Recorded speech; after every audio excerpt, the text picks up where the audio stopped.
the Israelis and Americans like really go out of their way to bomb symbols of history. But I'm just curious if you could talk about what you think it is that drives countries, these settler colonial countries like the US and Israel, to deliberately try to erase our history here.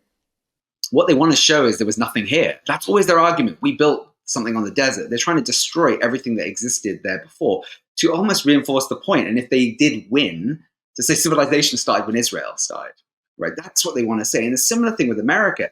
America, is a bunch of settlers who stole this land, who genocided and tore apart everything that existed here. They only know that mentality of destruction of everything around it. So when they went into Iraq, who've had multiple regional wars because of stuff that the powers instigated with Iraq, Iran, and other things, they never took out each other's history.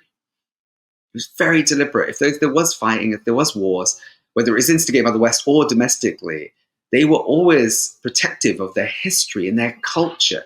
The Americans have no problem desecrating all of that and wiping out of existence with the biggest weaponry they have.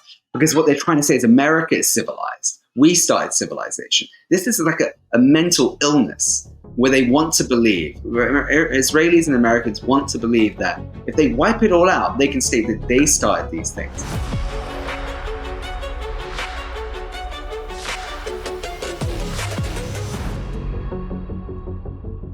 Hello, everyone. I'm Rania Khalek, and this is Dispatches. In an unprecedented move, the ICC has issued arrest warrants for Israeli leaders Benjamin Netanyahu and Yoav Gallant. And as expected, Israeli and American officials are losing their minds, throwing out absurd accusations of anti-Semitism and threatening to punish anyone who abides by the warrants. Here to discuss this and more is Ashish Prashar, political strategist and former advisor to the Middle East peace envoy. But before we jump into it, this is just part of this episode. The full interview is available to Breakthrough News members only. You can become a member at patreon.com/Breakthrough News. And as always, be sure to hit the subscribe button and the bell so you get a notification whenever we post new content.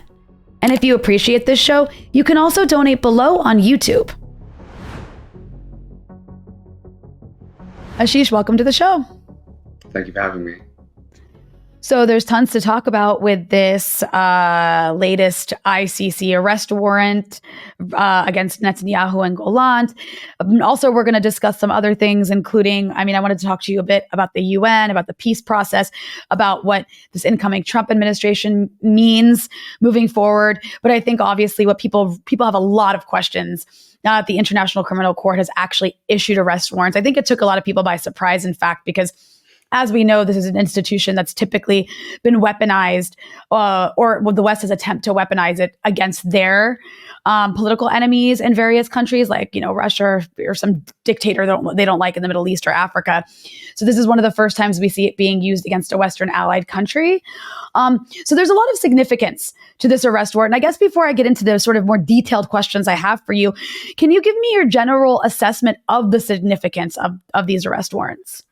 Right. For me, first of all, long overdue. It took them a couple of weeks to issue President Putin's arrest warrant. And, he'd committed, of course, he's committed some atrocities. But the reality is the level that we've been shared through social media is there's nothing that compares to this. And it took them 6 months to issue these arrest warrants. Now, we know, will this deliver Palestinians and people in Lebanon justice for all the war crimes? No, but this is the start, right? This is the start. Do we think this is going to be the way to see Israeli occupation held accountable? Of course not. This is just the start, but it will hopefully trigger a domino effect, will allow more accountability to be held.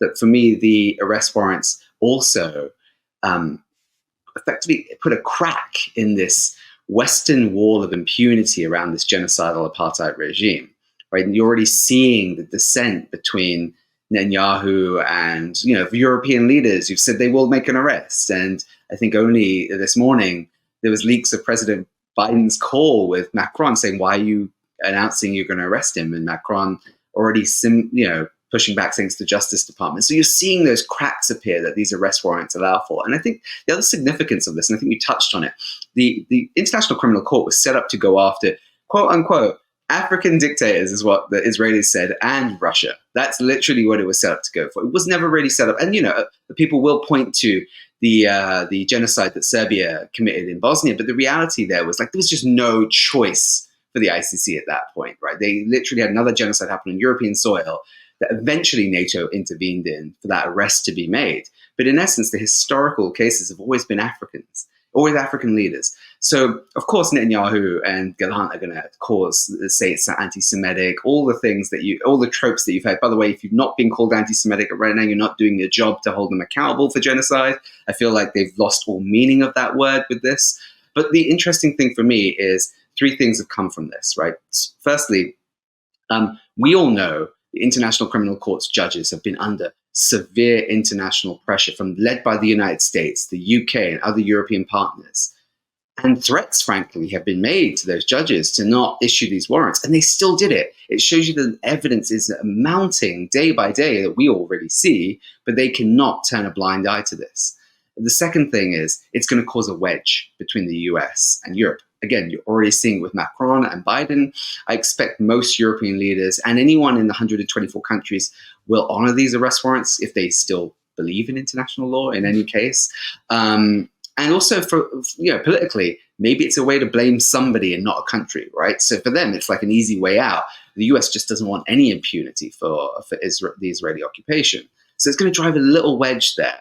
And then the third thing is, for me, the domino effect of what this could lead to with further prosecutions, right? We're seeing the state, they've been prosecuted as the head of state and the head of the defense.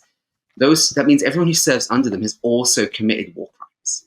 Everyone who's either, whether it be a soldier, a cabinet minister, or anyone else who works in civilian systems that allows weapons to get to bomb Gaza or in future Lebanon, like everyone who served under them is technically prosecutable using a tool called universal jurisdiction, which allows lawyers across Europe, across those 124 countries, to start issuing arrest warrants for not just Netanyahu and Gallant, but anyone in the Israeli cabinet, anyone who's aided and abetted them, which is something I know we're going to chat about, but also every soldier who might be a dual citizen that might come back to France, England, Germany, wherever. Now you can go and file charges against them because they serve the head of the government who's already on trial potentially now, or has an arrest warrant out for him for war crimes.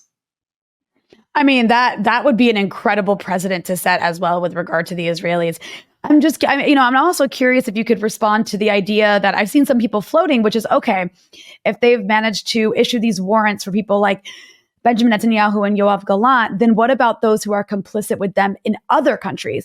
For example, President Joe Biden or Secretary of State Anthony Blinken, who Anthony Blinken literally oversaw and basically approved of a starvation, attempt to starve the north of Gaza and lied about it, knowingly lied about it. So I'm just curious, what are the prospects? Are there any prospects for extending such warrants to Israel's allies, particularly leaders in the US?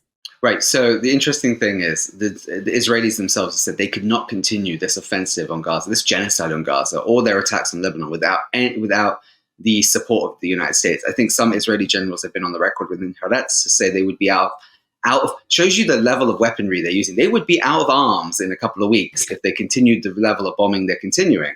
So the United States is completely I hate the word complicit now. The United States they've co-signed this genocide. They are as guilty. Joe Biden and his administration is as guilty of every crime that's been committed in Gaza as anyone in the Israeli cabinets, or whether they be and all their soldiers or civilians who supported this.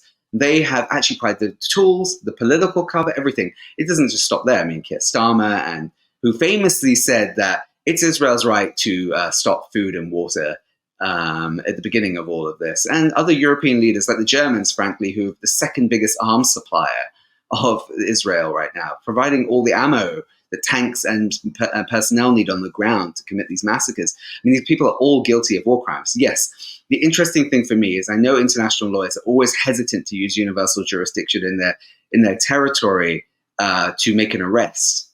Well, the recent win by Trump means that Joe Biden, Anthony Blinken, and everyone in his cabinet who's serving will be normal citizens on January 21st. And that is an important date to remember, because after that, they have no diplomatic immunity. And also the other barrier for a lot of people who you want to use universal jurisdiction is you should go and get justice in the country that they're based in.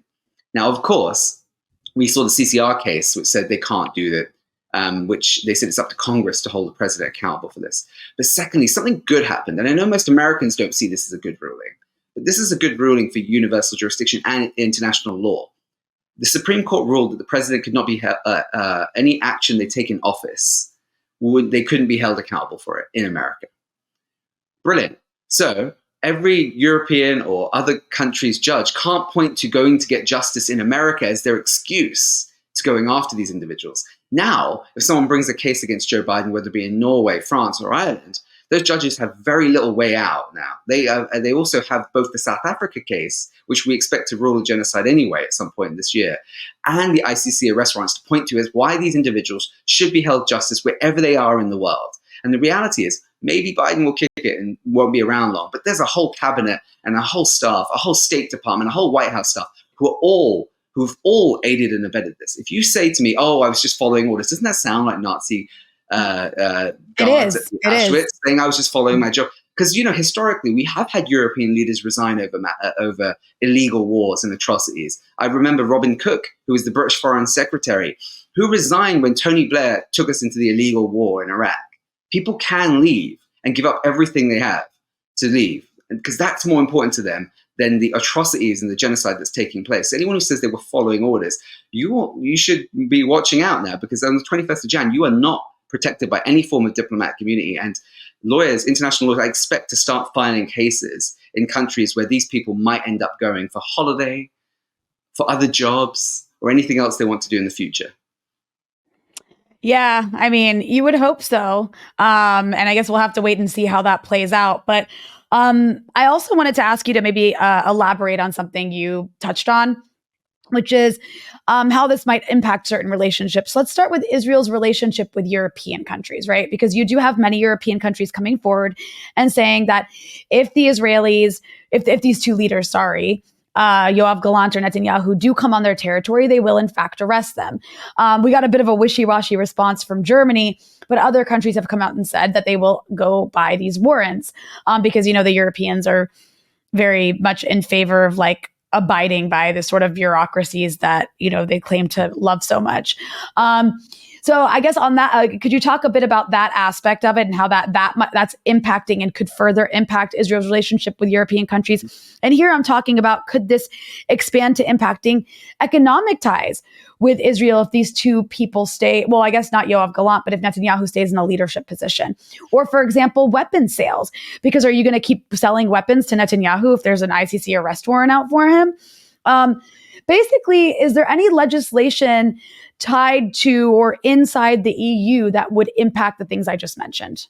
Well, most countries who've enacted the Rome Statute, which the ICC is based on, now literally cannot sell weapons. They legally should not be able to sell weapons. So most countries take that bill back and sign it into their own laws, right? So I think of the UK, for example, they have something called the ICC Act, quite literally, where they signed it into domestic legislation, which makes everything passed by the ICC law in the UK. So right now they are providing weapons to a war criminal. Right now they're providing weapons to someone who's committing mass atrocities. So if they don't stop, they are guilty of war crimes. Keir Starmer could be held accountable by his own domestic law, which previous prime minister signed, I think in the 2000s, Tony Blair signed the ICC Act to hold people accountable for war crimes, not just abroad, but domestically. And that applies to companies and other businesses and individuals, any human being, frankly, that's played any form of role. So every country that's signed to the ICC, the Rome Statute, would have the very form of that bill in their own domestic laws. So yes, that triggers so many things. Europe's already divided, right? We already see, obviously everyone knows about Ireland and to a degree Spain, and Norway historically has been an amazing ally to Palestine and the Palestinians. But look at Italy right now. We have a fascist in office who is going to war with Israel already. Also, by the way, they tried to hack her and tried to bring up dirt on her. It makes you think what they have on other European leaders, by the way. And her response to it is all my stuff.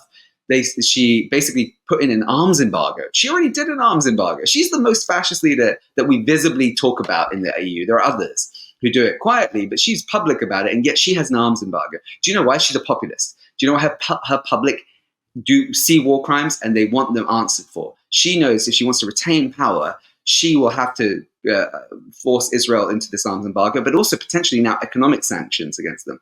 They refused to recognize Jerusalem as the capital of Israel only last week.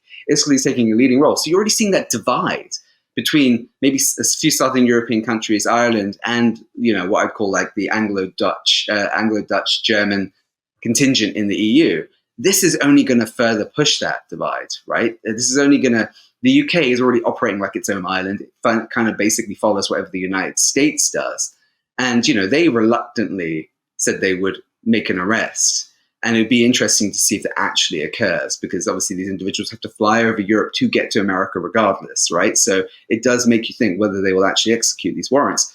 But the divide has already started. We're already seeing arms embargoes. What we're going to start seeing is economic ties. The longer Netanyahu stays in power, and when we see, I think, the ICJ ruling, again, which I think we're going to get before the end of the year, it is almost going to be impossible for any European nation that believes in the two courts that they built, set up, and wrote the laws for to continue to not just arm Israel, but to trade with Israel, not to hold up a blockade to Israel. And that's only going to cause massive repercussions with their relationship with the United States and in turn NATO, which is going to be fractured on this because, NATO's unifying force here.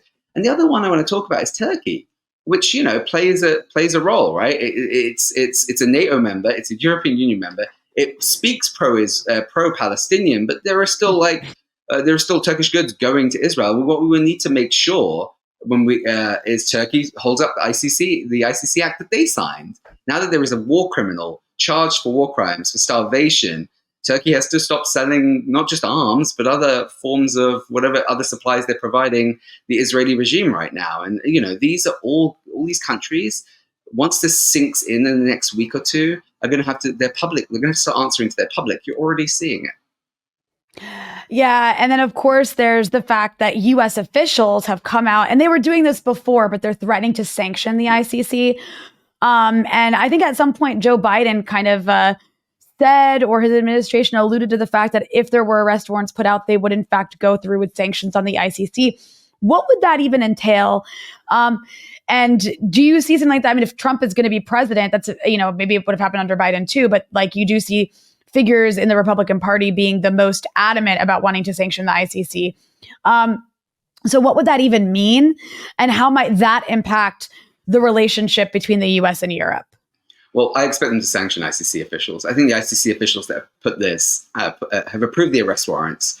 The prosecutor himself, and he wasn't a great ally to Palestinians, by the way, and even the other prosecutorial team, who've not been fantastic on this stuff historically, they've accepted that they will be sanctioned by the US. That would be travel bans, I'm sure. That would be things like that. I'm not sure you're going to go as far as freezing their bank accounts. That the United States would hit some brick walls there, but they are going to make their lives uncomfortable if possible, right? They're going to make sure they can't come to the United States. But frankly, is that the biggest loss for people who are trying to hold up justice or are supposedly trying to hold up justice? Forget it. The US is going to come down harder. The judges have definitely experienced it already. They've been getting threats from the US and UK, as well as like some legal challenges to these warrants.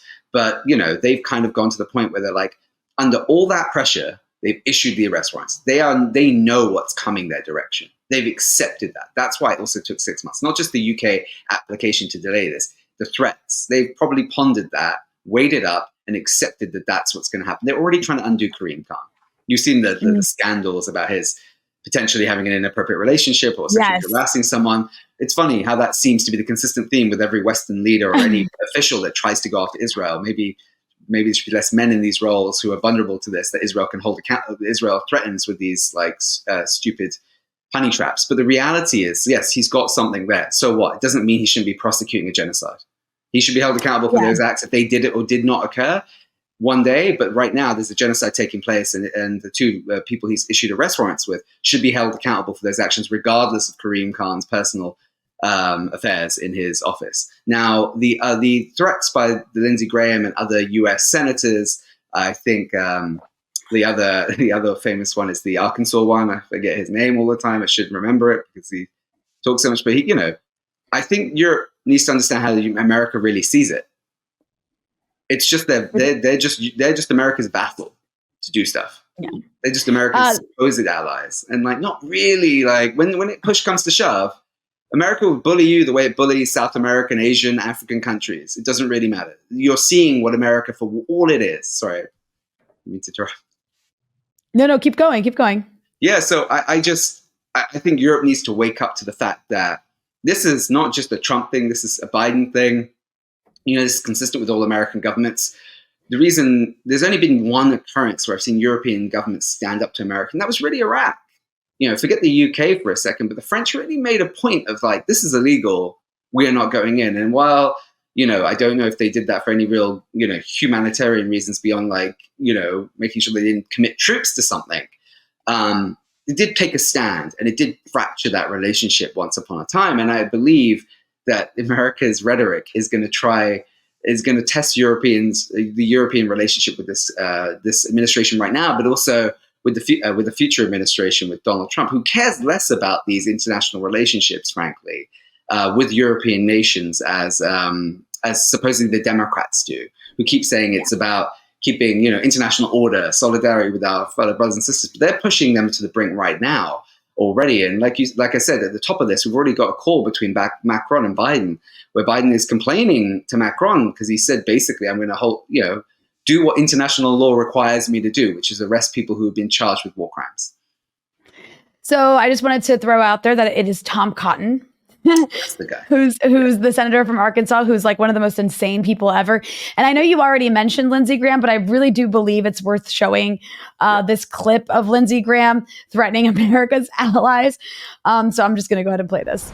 So to any ally, Canada, Britain, Germany, France, if you try to help the ICC, we're going to sanction you. Well, that means I want every ally. And you saw little Justin in Canada and his position. What should the penalty be? We should crush your economy because we're next. Yeah, so I think he has I like that part at the end. He was being very honest there. Yeah. He's saying that we should crush the economy of our allies, including little Justin Trudeau in Canada. But why? Why? Because we're next. Yeah, he's right. I mean, he's right, completely right. This is all about protecting the US. This is not what everyone wants to hear, but like, it's not just about Israel on this one. This is literally about protecting the US, because what this shows is if you commit crimes in another country, they can use the ICC if they're a member to go after you, even if you're not subscribed to the ICC Act or not stand up to the Rome Statute. So American officials, going back to, the illegal invasion of Iraq, war crimes in Afghanistan, all sorts of other acts that America has committed all over the world.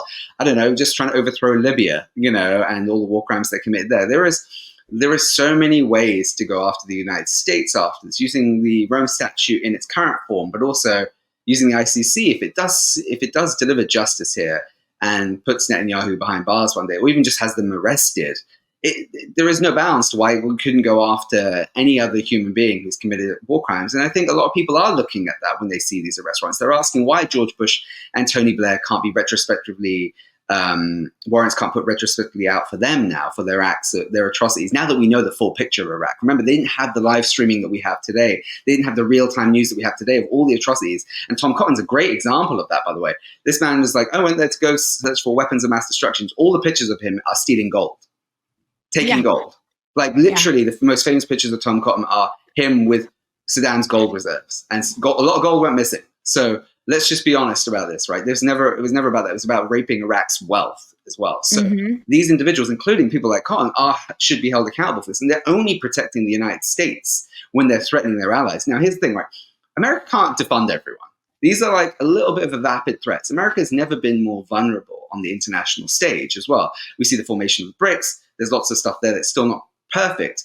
But people are decoupling themselves from the dollar. We see recent moves from China, to pay people's debts off all over the world. They are actively using the dollar reserves that they have accumulated over the years to pay people's debts off. So countries are removed from that lock with America. So the reality is America is actually vulnerable. And a lot of these words are empty threats to especially the European allies, because America doesn't have any other allies left when it comes to this.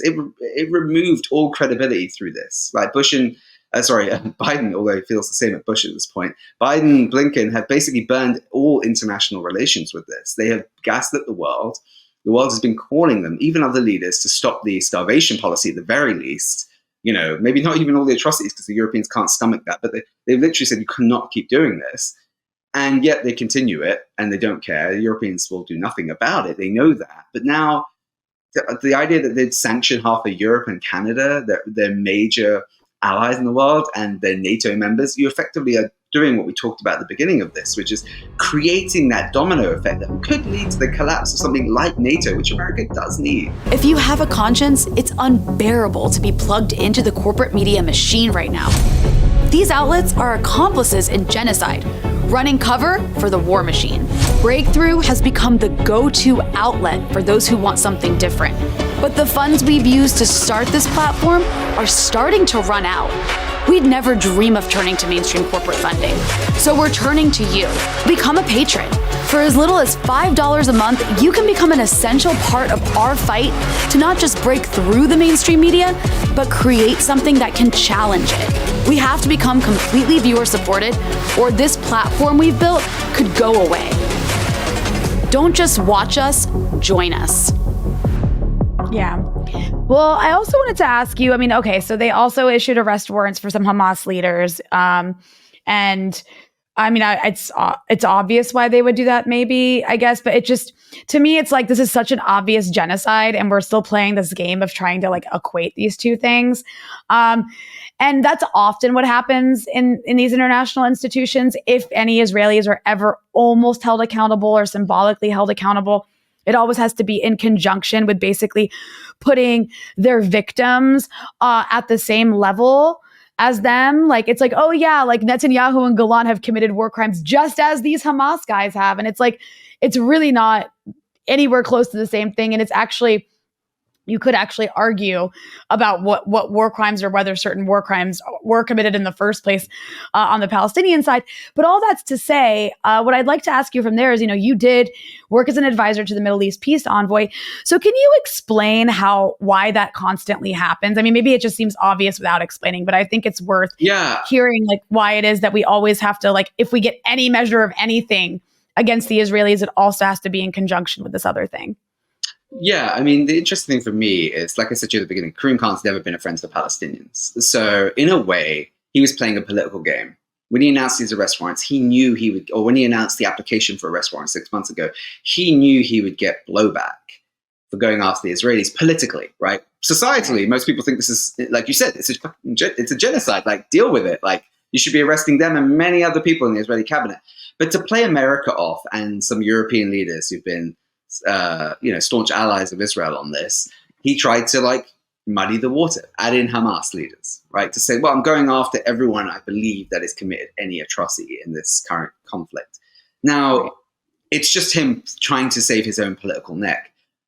Ironically, did that do him anything? They went after him anyway. There's a belief in the West that if I can placate this and I always commit a Palestinian to the equal form of justice as Israeli, or put them on equal standing in crimes or atrocities and everything else, I can thread a needle. The Israelis won't come after me, or America won't come after me. That has never been proven to be accurate, and I don't know why people continue to do that. Look, the interesting thing for me is Hamas welcomed the investigation. They've welcomed the application of warrants, and Sinwar and team, when still alive, said they would go to court and be arrested and talk about what happened on October 7th, talk about their right to resist that is enshrined in the very law that the ICC is founded under, right? It's their ability to resist.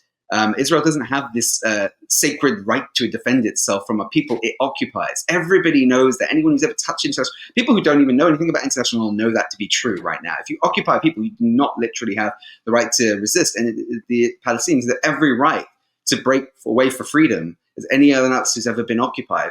And the irony of all that is those laws were wrote in by European powers after World War II, who resisted Nazi occupation, from Norway to France, to all these countries who basically said, we can resist violently, and it's enshrined because our people are being occupied.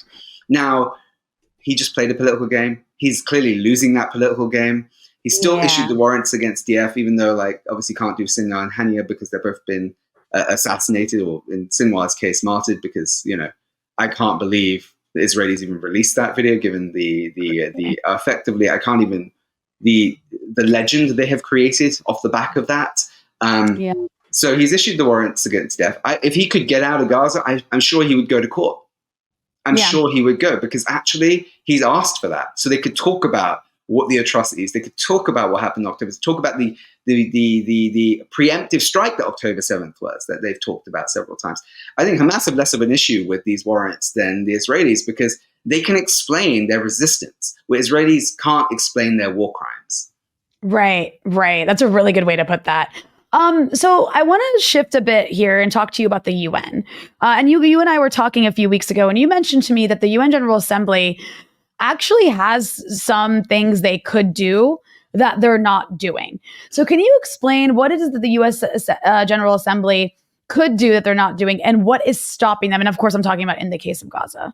Yeah, so the UN, what we were talking, they've done everything to fail. They failed preventing this genocide. But the UN General Assembly should trigger something called the United for Peace Agreement, a resolution, which allows them to take control from the Security Council and request members to contribute armed forces under the UN mandate to prevent crimes against humanity.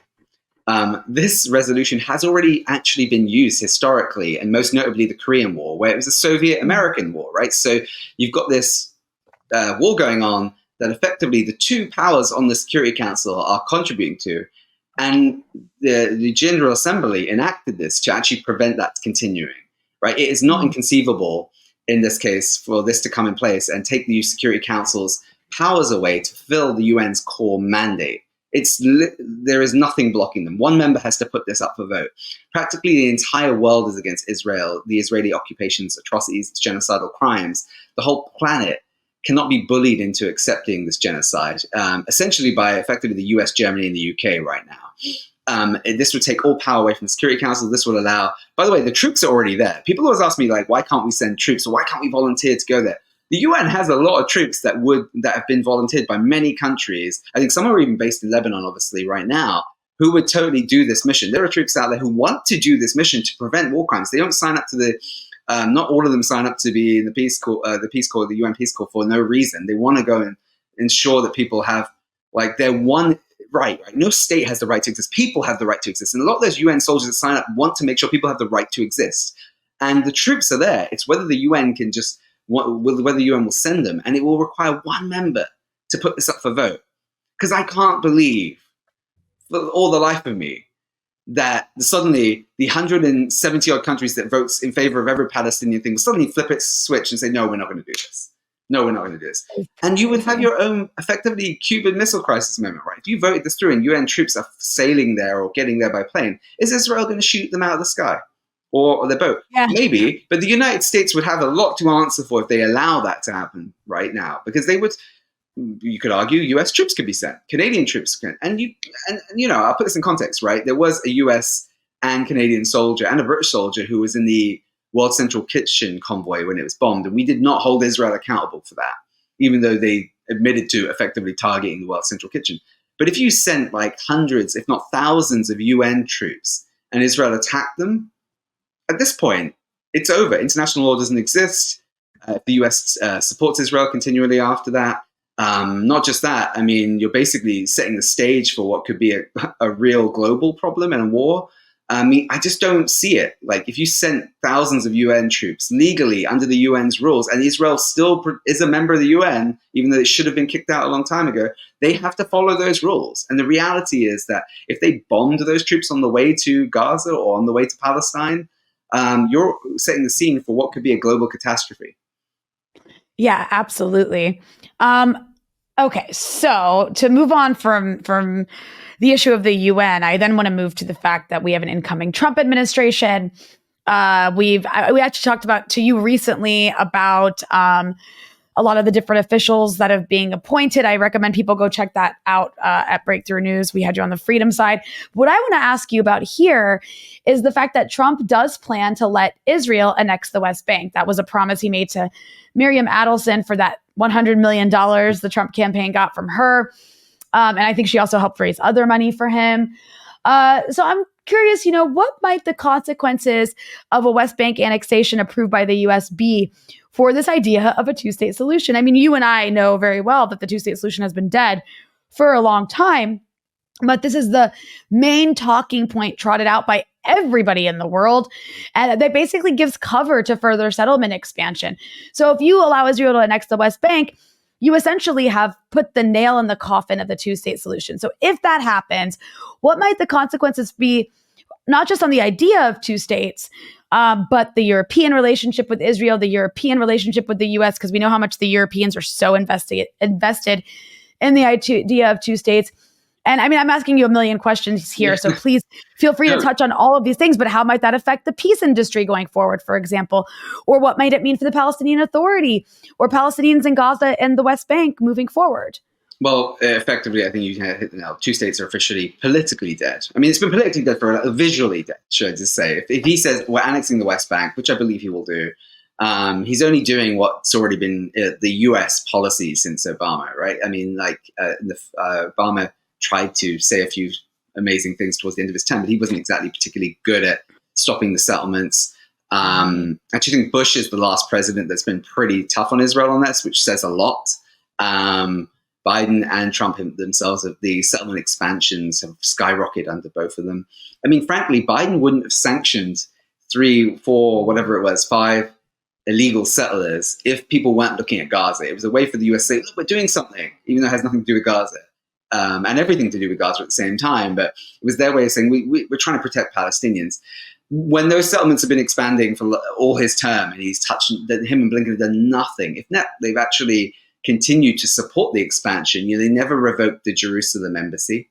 They've never gone after settlers who are US citizens, by the way, who've traveled back and forth, many opportunities to go after them, and they've never done anything about it. This is US policy to take the West Bank. Trump just makes it real. And this is what I weirdly think actually might need to happen at this point, right? We need to stop this fake two-state conversation that the European leaders, the West, keep saying that they want Israelis and Palestinians to live side by side. They don't. They never did. Maybe at one point in time, but they haven't recently.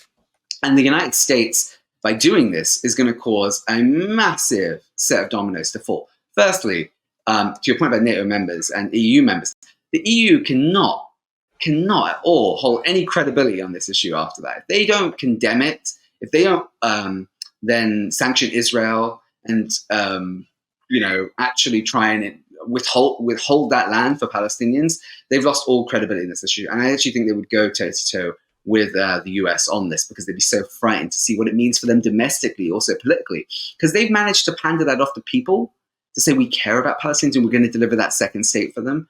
But when they lose that, what are they going to say to the people? What are they going to say to their domestic populations, whether it be Italy, Germany, the UK? They've got nothing to stand on because their power, America is saying, well, it's off the table now. And then on your point about the PA, well, maybe it's a good thing. Abbas has spent more time, it would dissolve the PA. Abbas has spent more time using his security services to put down Palestinian resistance in the West Bank. Well, those security services are about to be evicted by Israelis. And Abbas will probably fly off to Switzerland, but his security services probably would join a form of resistance and join up with other Palestinians who are going to fight for their land because they don't want to leave, and nor should they leave. They, I think, are going to be learned that Abbas only cared about himself for all these years and not themselves, because they are going to be. It won't be we're going to keep some of you around. This would be we're pushing you all into Jordan or you're going to die.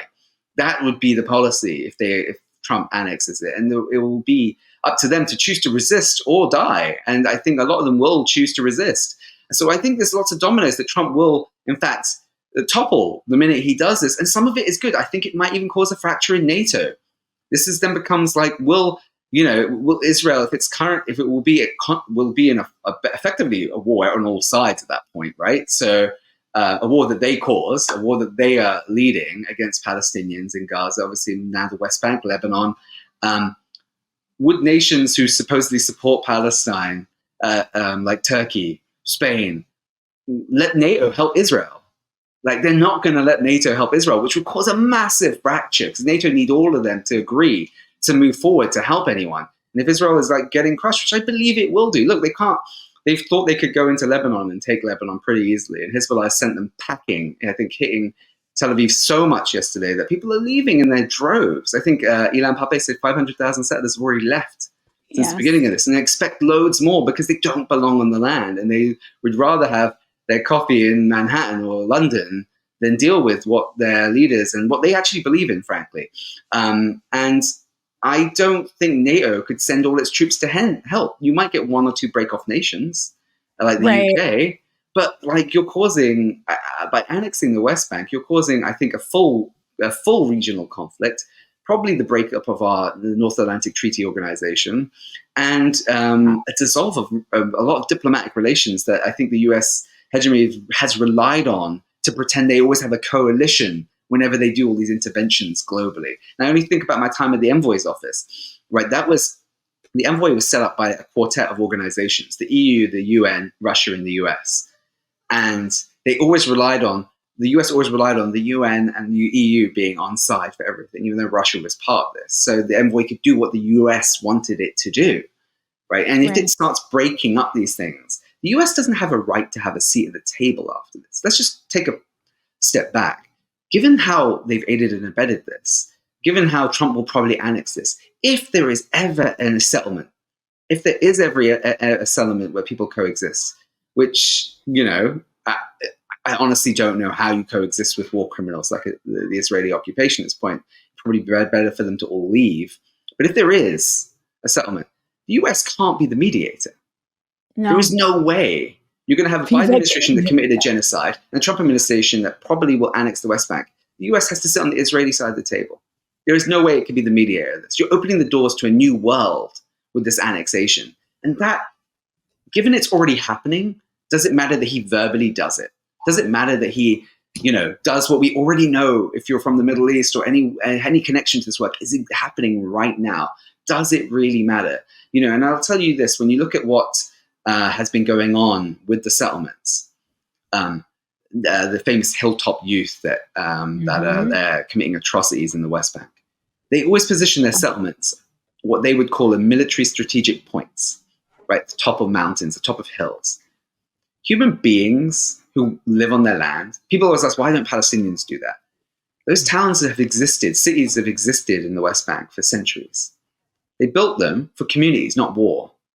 You can only see what the mentality is of Israel when they settle on top of peaks so they can go and bombard Palestinian villages every night, or they could fire off weapons from up there. That isn't, if that's not already occupied, if that's not already annexed, I don't know what is. And Trump will just put it in words that the President Biden and other people maybe are too scared to do publicly right now. Yeah, I mean, exactly. I mean, what is it that Ariel Sharon, the term he would like to use was facts on the ground? It's always about the facts on the ground more than whatever you call it. So like you can call it a two-state, before a two-state solution, but if we're looking at the facts on the ground and all the settlers and where they are and what's happening to Palestinians, they're already materially annexing the West Bank. It's 100%. Just not being called that. The other thing about that too, it's something to look to as this continues, since that's the direction that things are moving in, is what will happen between Israel and Jordan. I don't know if that'll mean the end of their normalization deal. I don't think that's the case, but Jordan's going to have to deal with that, because does Jordan want to have to take in all of these Palestinians from the West Bank that Israel plans to ethnically cleanse? It's not a small number of people. And we know that when it comes to that, Jordan is adamantly opposed to absorbing more Palestinians. So we'll have to wait and see how that plays out as well. But I want to move now to, I'm just taking you around the world. You mentioned earlier you mentioned Brics.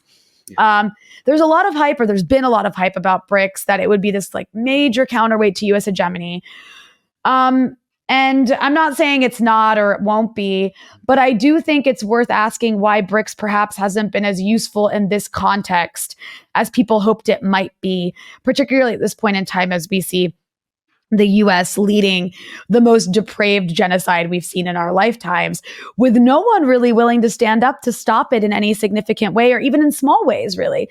I mean, yes, I know there's certain countries that went to bat at the ICJ, but I'm talking, it's been quite shocking to see that everyone is, except for the typical characters like Venezuela and Cuba and a couple others, is still treating Israel like a normal country, like they won't even cut a trade relation here and there. And I know that's beyond the purview of Brics, but I'm just curious if you can explain why Brics isn't necessarily that international institution that can act as a counterweight in an important and crucial moment in history like now. I think too many of them are playing both sides. Too many members of Brics. Let's take India, providing Israel weaponry. If you enjoyed this episode and want to hear the rest, you can access it by becoming a Breakthrough News member at patreon.com/breakthrough news.